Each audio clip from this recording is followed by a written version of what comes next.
Hello guys, welcome back on my YouTube channel internet classes and this is Nikita Rajput. And guys, हम यहाँ पर teaching and learning perspectives की आज first class कर रहे हैं। इसमें हम क्वेश्चन डिस्कस करेंगे। ये सभी क्वेश्चंस जो हैं एमसीक्यू बेसिस हैं और यहाँ पर हम डिस्कस करेंगे, जल्द से जल्द कवर करेंगे क्योंकि पूरा जो क्वेश्चंस है वो हम यहाँ पर कंप्लीट करेंगे। ठीक है, तो मैं यहाँ पर जितना हो सके एक शॉर्ट्स मतलब छोटी वीडियो में ज़्यादा क्वेश्चन कवर करने की कोशिश करूँगी और इस तरह की वीडियो क्रिएट करूँगी ताकि आपको वो ज़्यादा लेंदी ना हो। ठीक है, तो आप इस वीडियो को फुल देखिएगा, काफ़ी हेल्पफुल वीडियो है उन सभी कैंडिडेट्स के लिए जो बीएड सेकंड सेम में एग्ज़ाम की प्रिपरेशन कर रहे हैं। तो चलिए स्टार्ट करते हैं आज का ये वीडियो। आज की इस वीडियो का पहला क्वेश्चन है, अधिगम का अर्थ है। अधिगम मीन्स क्या होता है? अधिगम मीन्स होता है लर्निंग। इसका क्या अर्थ है? तो देखिए, व्यवहार में होने वाले परिवर्तन, प्रशिक्षण में होने वाले परिवर्तन, अभ्यास से होने वाले परिवर्तन या उपयुक्त सभी। तो देखिए, इन सभी का जो राइट आंसर होगा वो होगा उपयुक्त सभी। ठीक है, अगला है, अधिगम का संबंध है। लर्निंग का किससे संबंध होता है? स्थायी परिवर्तन से, अस्थायी परिवर्तन से, अपेक्षाकृत स्थायी परिवर्तन से या उपयुक्त सभी। तो यहाँ पर क्या है? अधिगम का संबंध होता है अपेक्षाकृत स्थायी परिवर्तन से। ठीक है, तो जैसे ही अपेक्षा, जिस तरीके की आवश्यकता है, अपेक्षा है, उसी के अनुसार इसमें परिवर्तन किए जा सकते, स्थायी परिवर्तन होते हैं इसमें। ठीक है, अपेक्षाकृत। अगला देखिए, सीखना है। सीखना क्या है? एक प्रक्रिया, घटना, परिपक्वता या उपयुक्त सभी। तो सीखना क्या है? लर्निंग एक प्रोसेस है। ठीक है, लर्निंग इज अ प्रोसेस, तो A will be the right answer. Next देखिए, अधिगम की प्रकृति होती है। अधिगम की प्रकृति कैसी होती है? ऑप्शन ए है अर्जित, बी अभ्यास, सी अपेक्षाकृत स्थायी, ऑप्शन डी अपेक्षाकृत सभी, उपयुक्त सभी। तो अधिगम लर्निंग का नेचर कैसा होता है?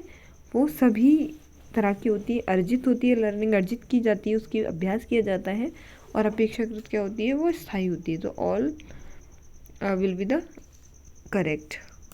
अगला देखिए, सीखना अपेक्षाकृत परिवर्तन है जो अनुभव के कारण। सीखना क्या है? सीखना अपेक्षाकृत परिवर्तन है जो अनुभव के कारण व्यवहार या मान सहचर्या में होता है। किसने कहा है?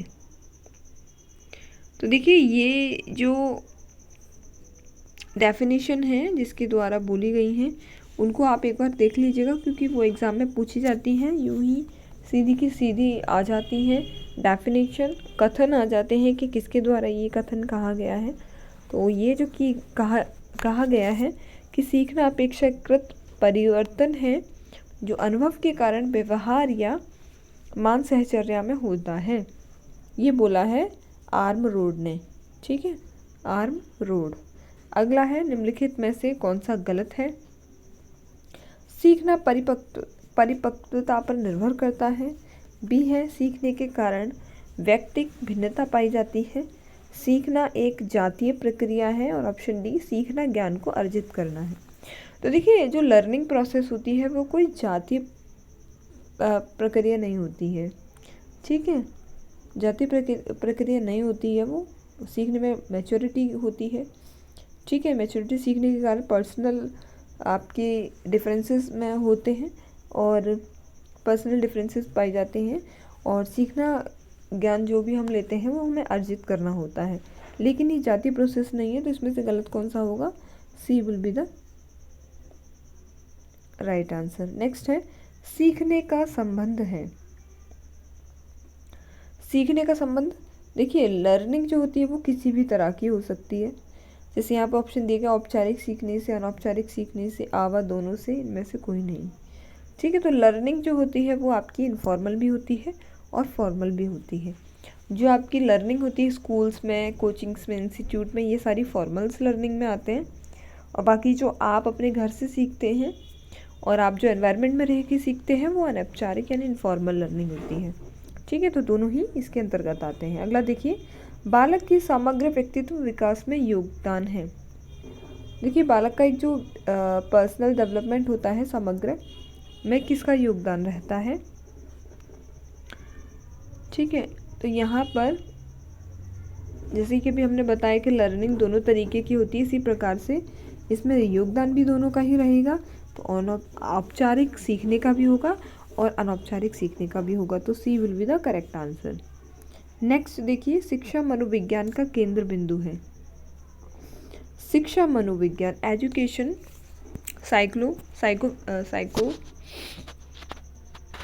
एजुकेशन साइकोलॉजी का जो केंद्र बिंदु होता है वो देखिए एजुकेशन है। तो देखिए यहाँ पर देखिए अधिगम, ऑप्शन ए है अधिगम, ऑप्शन बी है शिक्षण, ऑप्शन डी है प्रशिक्षण और ऑप्शन डी है इनमें से कोई नहीं। तो केंद्र बिंदु जो होता है इसका वो शिक्षण होता है। ठीक है, शिक्षण का जो संबंध होता है। अगला प्रश्न देखिए, अधिगम उस परिवर्तन को कहते हैं जो बालक में घटित होता है। ठीक है, देखिए अधिगम में कौन सा परिवर्तन होता है। देखिए लर्निंग करने से पहले ऑप्शन देख लेते हैं, व्यवहार में, व्यक्तित्व में, संज्ञान में या अभिव्यक्ति में। ठीक है, कॉग्निटिव और एप्टीट्यूड, पर्सनल और ये आपका व्यवहार, बिहेवियर। ठीक है, तो बालक के व्यवहार में घटित होता है। ठीक है, तो जो भी हम सीखते हैं वो हमारे व्यवहार में घटित होता है। अगला देखिए, शिक्षण की अवस्थाएं चरण होते हैं। देखिए लर्निंग जो होती है, लर्निंग आपकी इसमें देखिए टाइप्स पूछे गए हैं कि कितने चरण होते हैं। तो आपको पता है, आप यहाँ पर देख सकते हैं, ऑप्शन ए है 2, ऑप्शन बी है 3, ऑप्शन सी है 4 और इनमें से कोई नहीं। तो मैं आपको बता दूं, जो लर्निंग होती है वो 3 टाइप्स की होती है। ठीक है, 3 टाइप्स की होती है, जिसमें कि पूर्व तत्परता, अंतरक्रिया अवस्था और तत्परतावाद। ये 3 प्रकार की अवस्थाएं लर्निंग के अंतर्गत होती हैं। ठीक है, ये आप देख सकते हैं। फिर है शिक्षण की अवस्था है। अब इसमें शिक्षण की अवस्था पूछी है। ऑप्शन ए है पूर्व तत्परता, ऑप्शन बी है अंतरक्रिया अवस्था, ऑप्शन सी है तत्परतावाद एंड ऑप्शन डी है उपयुक्त सभी। तो शिक्षण की अवस्था कैसी होती है? ऑल ऑफ द अबव, क्योंकि हमने अभी बताया आपको इसके 3 चरण होते हैं और 3 चरण में यही है। अगला देखिए, शिक्षण के उद्देश्यों का निर्धारण किस अवस्था में होता है। शिक्षण के उद्देश्यों का निर्धारण किस अवस्था में होता है। देखिए शिक्षण के जो एजुकेशन के ऑब्जेक्ट्स हैं, टीचिंग के जो लर्निंग उद्देश्यों का निर्धारण किस अवस्था में होता है। ठीक है, अगर आपके ऑब्जेक्ट्स हैं, उद्देश्य हैं, तो ही आप एजुकेशन का आगे बढ़ाते हैं। तो यहाँ पर देखिए शिक्षण की पूर्व तत्परता में, ये इसका करेक्ट आंसर होगा। इसके अलावा बी एंड सी इनमें से कोई भी ऑप्शन नहीं है। शिक्षण की पूर्व तत्परता में उद्देश्य निर्धारित होता है इसकी फर्स्ट अवस्था में। अगला देखिए, छात्रों की उपलब्धियों के मूल्यांकन का संबंध है।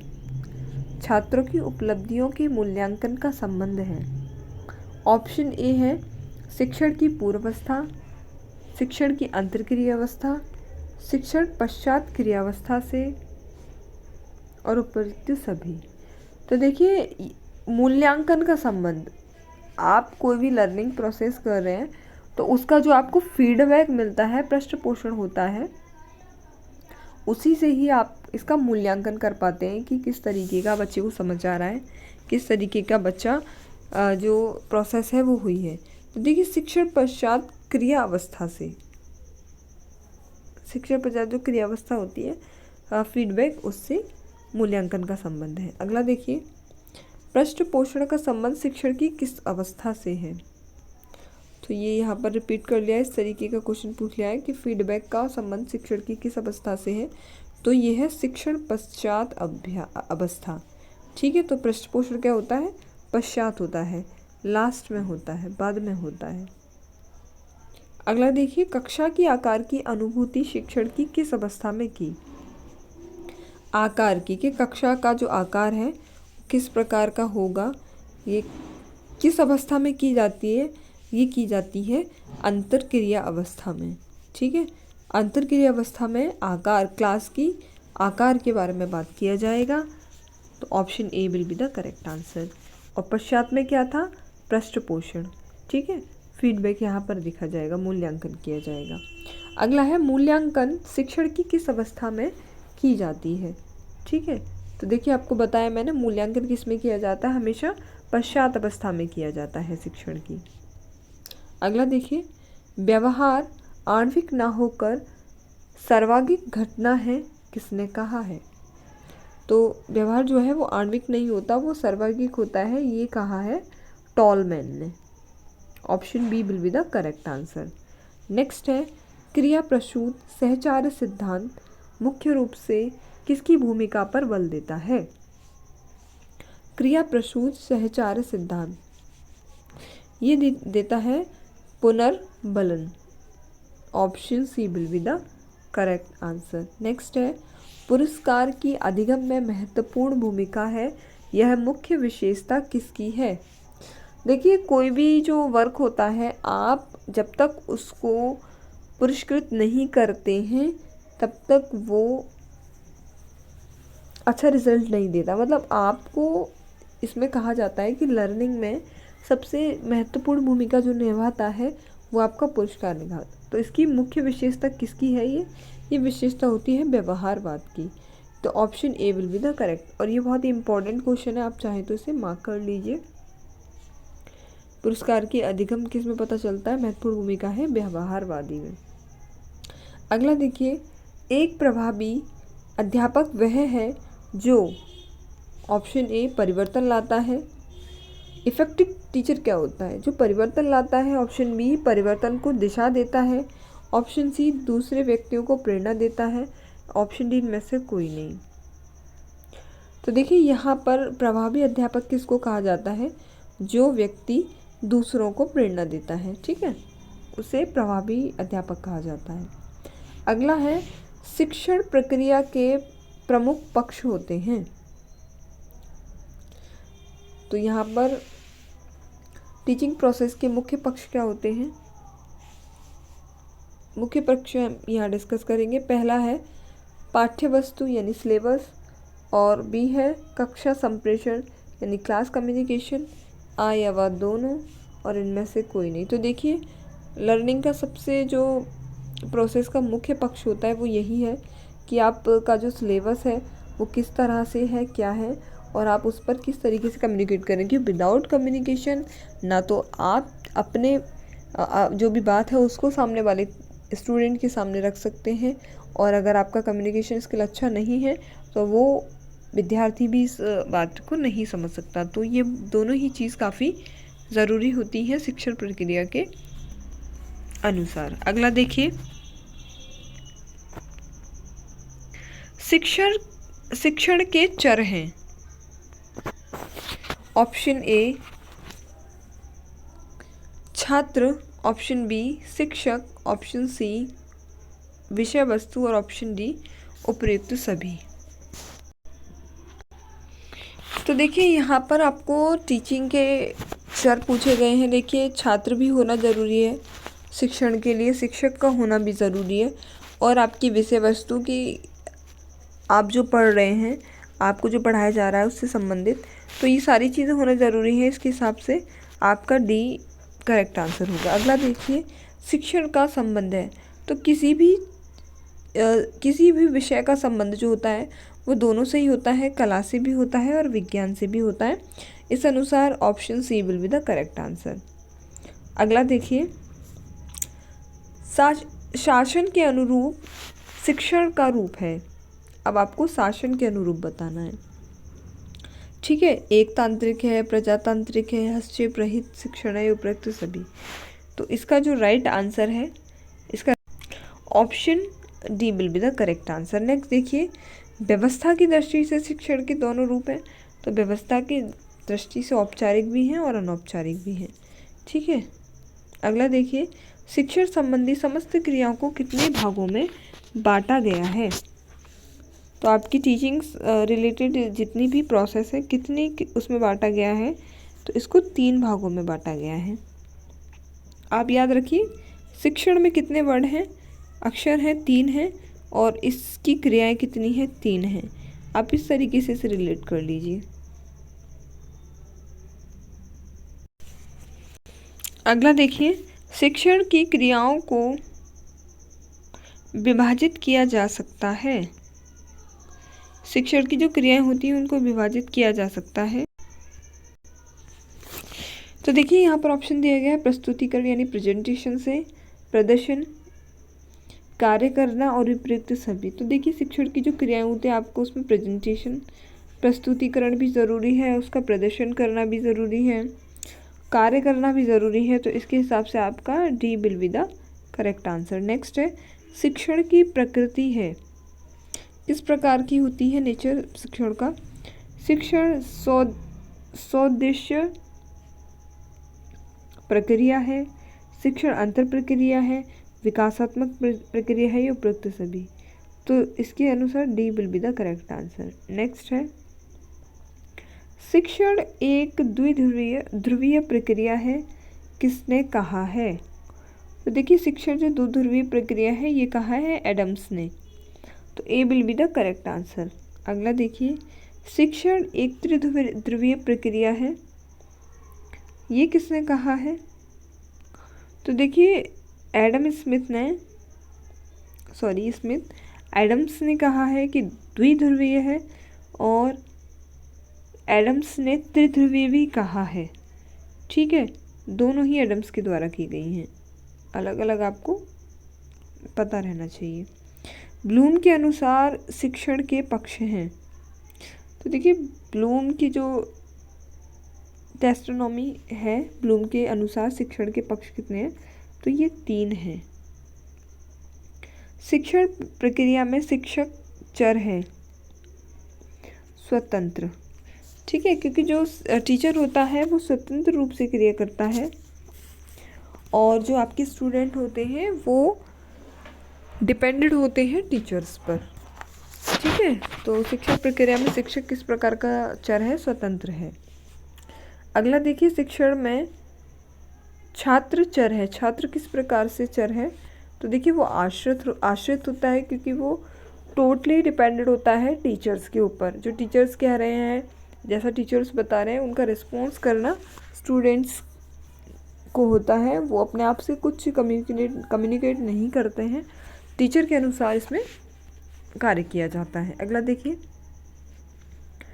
शिक्षण में पाठ्य वस्तु तथा विभिन्न विधियां चर हैं।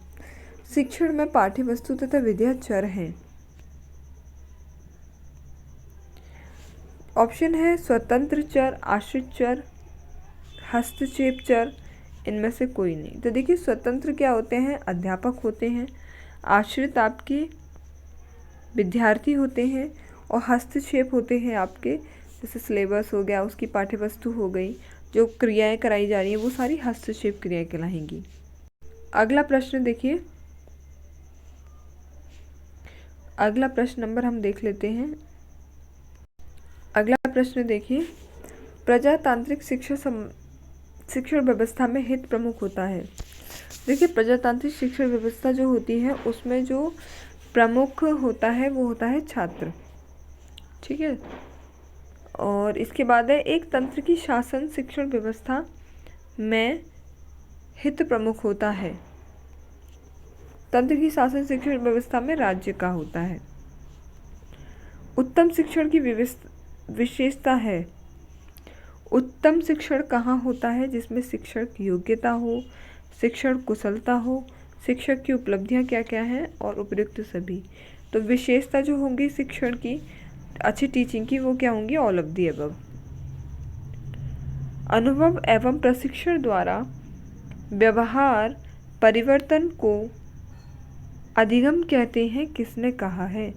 अनुभव एवं प्रशिक्षण द्वारा व्यवहार परिवर्तन को, ठीक है, हमारे एक्सपीरियंस से, हमारे टीचिंग से जो चेंजेस आते हैं व्यवहार में, वो भी एक प्रकार का लर्निंग है। तो ये किसने कहा है? ये गेट्स ने कहा है।